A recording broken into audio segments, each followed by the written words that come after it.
and to come here. You've also said that you're dropping diplomatic niceties on this issue. You've compared those who won't act to the appeasers of Hitler in the 1930s, and asked people to change the narrative on Ukraine. What evidence do you have that coming here that approach is working? And in that context, do you still think that Donald Trump is protectionist, xenophobic and misogynistic? Dropping diplomatic niceties.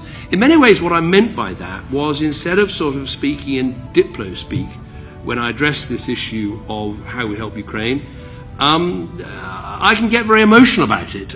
To me, this is so fundamental to how Britain and America have worked together over years, over decades, to keep our world safe and to enhance our security. I think of my grandfather landing on the Normandy beaches under the cover of an American warship. I think of how I worked together with President Obama to deal with the ISIL threat in Syria and Iraq, how we hunted down those terrible killers of British and American hostages in the Syrian desert, Jihadi John and his like. And to me, this is the same thing.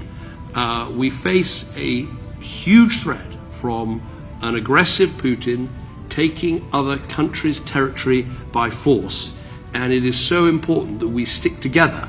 This is the great lesson from NATO, celebrating its 75th anniversary this year, is that if we stick together, if we work together, we can create a more secure Europe, but also a more secure US. And I say this as someone who doesn't just, like and respect America. I say this as someone who loves this country. I mean, of course, I love my own country more than anything, but I do love the United States. I feel passionate about this country, its role in the world, in defending freedom, in standing up to aggression, in trying to take the side of countries that are being traduced in this way. And so when I go and speak with colleagues in Congress, I try and keep the diplomatic language, but sometimes it spills over into quite emotional language, because this is the right thing for us to do.